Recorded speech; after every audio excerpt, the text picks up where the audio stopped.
మంత్రులకు సంబంధించి రీసెంట్గా ఉన్నాడు, ఇప్పటికి కూడా అది ఒక బర్నింగ్ ఇష్యూగా మారుతూ ఉన్నది పొన్నం ప్రభాకర్ గారిది. ఎట్లా చూస్తారన్నా దాన్ని? ఇప్పుడు పొన్నం ప్రభాకర్ గారు పప్పులో కాలేసి అనవసరంగా పాపం అమాయకుడు, అణగారిన వర్గాలకు చెందిన నాయకుడు, దళిత నాయకుడి మీద నూరి బారేసుకున్నాడు. ఆ పదం ఏదన్నా వాడదలుచుకుంటే పొన్నం ప్రభాకర్ గారు ఎవరిని అనాలంటే ముఖ్యమంత్రి రేవంత్ రెడ్డిని అనాలి, ఆయన బాస్ అనాలి. దున్నపోతు ప్రభుత్వం ఇది, దున్నపోతు ముఖ్యమంత్రి ఇది. ఏ విధంగా కూడా ప్రభుత్వ సంక్షేమం కోసం, యూరియా కోసం రైతులు అల్లాడుతుంటే రైతుల్ని భిక్షగాలలాగా చేసి రోడ్డు మీద నిలబెట్టింది రేవంత్ రెడ్డి, ముఖ్యమంత్రి రేవంత్ రెడ్డి, ఈ ప్రభుత్వం. దాన్ని అనాలి ఆయన దున్నపోతు ముఖ్యమంత్రి, దున్నపోతు ప్రభుత్వం మాది అని చెప్పి. దాంతోపాటు ఇవాళ గురుకులాల్లో 90 మందికి పైగా విద్యార్థులు, దాదాపు 100 మంది విద్యార్థులు గురుకులాల్లో అశువులు బాసింది.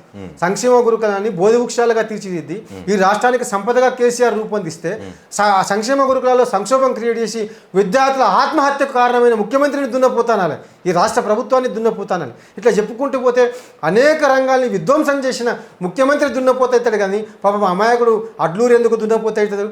అది పప్పులో కాలేసి ఆయన మాట అన్నాడు, అనాల్సింది దున్నపోత అనాల్సింది ముఖ్యమంత్రిని, ఈ రాష్ట్ర ప్రభుత్వాన్ని. అట్లనే మంత్రులు కూడా ఇవాళ మంత్రులు కూడా ఇవాళ రాష్ట్రం మీద పడి ఎవరి దారిలో వాళ్ళు ఉన్నారు. ఇవాళ క్యాబినెట్లో ఐక్యత లేదు, రాష్ట్ర ముఖ్యమంత్రికి క్యాబినెట్ మీద పట్టు లేదు, రాష్ట్ర ప్రభుత్వానికి అధికార యంత్రాంగం మీద పట్టు లేదు, అధికార యంత్రాంగము ఈ రాష్ట్ర ముఖ్యమంత్రి రాష్ట్ర మంత్రిమండలిని గౌరవించే పరిస్థితులు లేదు. ఎందుకంటే అడ్డగోలు ఆదేశాలు, అర్థం లేని ఆదేశాలు, రూల్స్కి విరుద్ధమైన ఆదేశాలు ఇస్తూ ఇవాళ అందరినీ కూడా మనసుకి హింసకు గురి చేస్తూ ఉన్నారు మంత్రులు, ముఖ్యమంత్రి. కాబట్టి ఇదంతా ఈ క్యాబినెట్ అంతా కూడా హింసించే 23వ పులకేశి క్యాబినెట్ ఇది.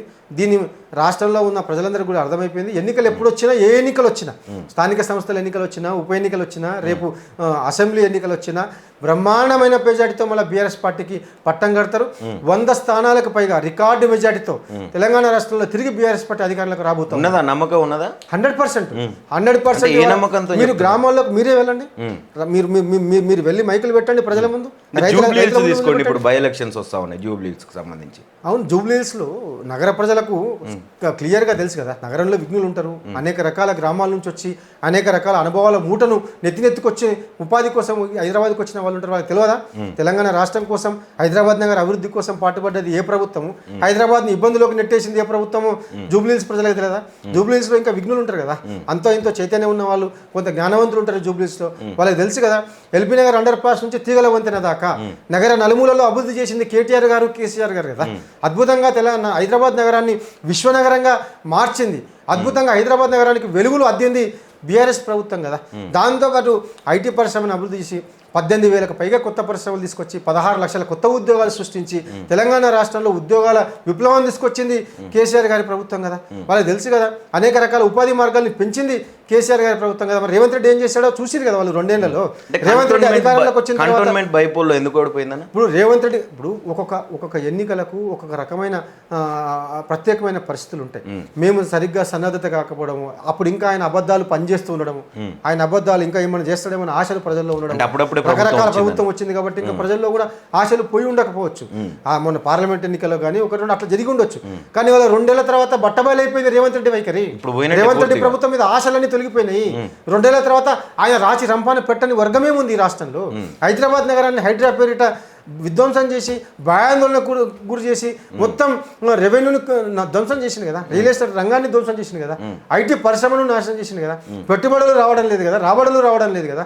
కాబట్టి ఇవాళ ఇదంతా చూసింది ప్రజలు, నగర ప్రజలు చూసారు, రాష్ట్ర ప్రజలు చూసారు, హైదరాబాద్ ప్రజలు చూసారు, జూబ్లీహిల్స్ ప్రజలు ఇంకా బాగా అర్థం చేసుకున్నారు. కాబట్టి రాబోయే రేపు ఎన్నికల్లో జూబ్లీహిల్స్ ఉప ఎన్నికల్లో బీఆర్ఎస్ పార్టీ అభ్యర్థిని మాగంటి గోపీనాథ్ గారి సతీమణిని అద్భుతమైన మెజార్టీతో గెలిపించడం ఖాయం. అంటే ఇప్పుడు 3-4 మంత్రులు ఇన్ఛార్జ్ తీసుకున్నారు జూబ్లీహిల్స్ని, వాళ్ళ వల్ల ఏమైనా ఇన్ఫ్లుయెన్స్ అయ్యే అవకాశం లేదంటారా? ఇప్పుడు మంత్రుల గురించి, ముఖ్యమంత్రి గురించి అర్థమైపోయిన తర్వాత మంత్రులు ఇన్ఛార్జ్ తీసుకుంటే ఉంది. వాళ్ళ రాహుల్ గాంధీ వచ్చి బూత్ ఇన్ఛార్జిగా ఉన్నా కూడా ఖచ్చితంగా ఆ బూత్ లో బీఆర్ఎస్ పార్టీకి మెజార్టీ వస్తుంది. కాంగ్రెస్ పార్టీ నైజం అర్థమైపోయింది. రాహుల్ గాంధీ వచ్చి జూబ్లీహిల్స్ లో బూత్ ఇన్ఛార్జ్ తీసుకున్నా కూడా ఖచ్చితంగా బీఆర్ఎస్ పార్టీకి ఓటేస్తారు తప్ప రాహుల్ గాంధీ వచ్చి బూత్ లో కూర్చున్నాడని కాంగ్రెస్ పార్టీకి ఓటేసే పరిస్థితి లేదు. మంత్రులందరూ కూడా మాయగాళ్ళని అర్థమైపోయిన తర్వాత మాయగాళ్ళ మాటలను జూబ్లీహిల్స్ ప్రజలు ఎందుకు వింటారు? కాబట్టి వాళ్ళ పప్పులేం ఉడకవు, వాళ్ళ స్ట్రాటజీలు, వాళ్ళ వ్యూహాలేం ఫలించవు. బీఆర్ఎస్ పార్టీకి అద్భుతమైన మెజార్టీని జూబ్లీహిల్స్ నియోజకవర్గ ప్రజలు ఇస్తారు.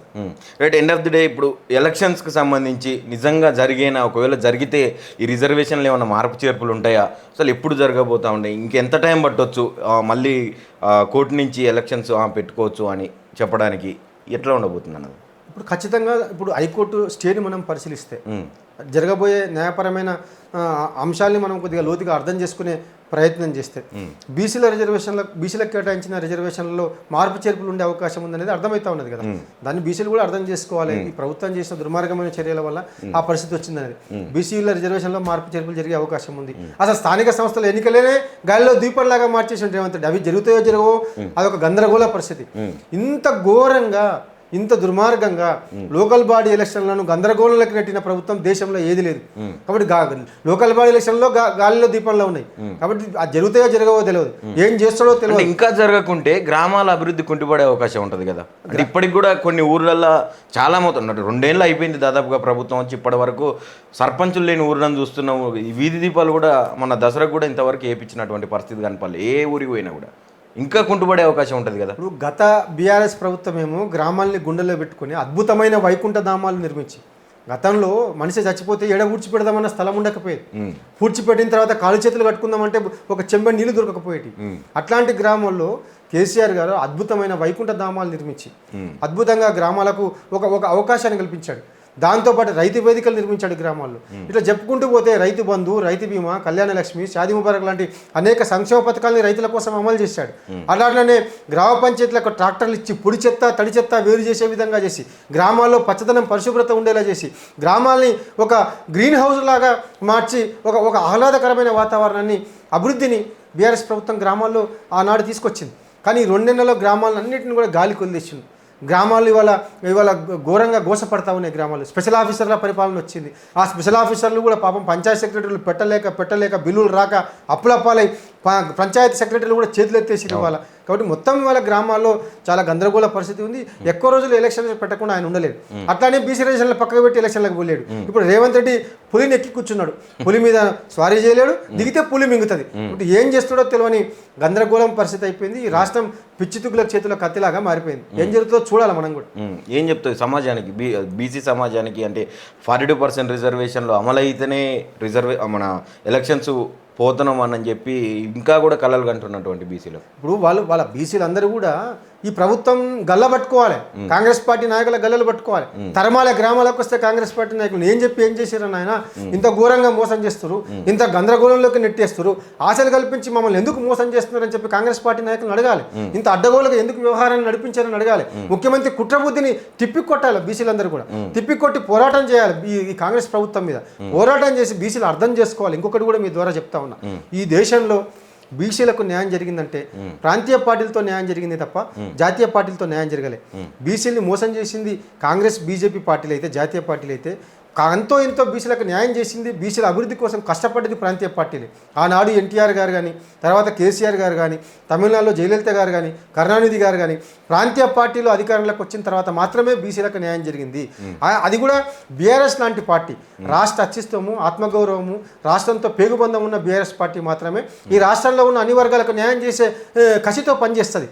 ఆ కడుపు నొప్పి బీఆర్ఎస్ పార్టీకే మాత్రం ఉంటుంది. ఆ కడుపులో అగ్గి బీఆర్ఎస్ పార్టీకి మాత్రమే ఉంటుంది. కాబట్టి బీఆర్ఎస్ పార్టీ మాత్రమే బీసీలకు న్యాయం చేస్తారు తప్ప కాంగ్రెస్ పార్టీ ఎన్నడూ కూడా బీసీలకు న్యాయం చేయదు. దాన్ని ఈ రాష్ట్రంలో బీసీలు అర్థం చేసుకోవాలని చెప్పి విజ్ఞప్తి చేస్తాం.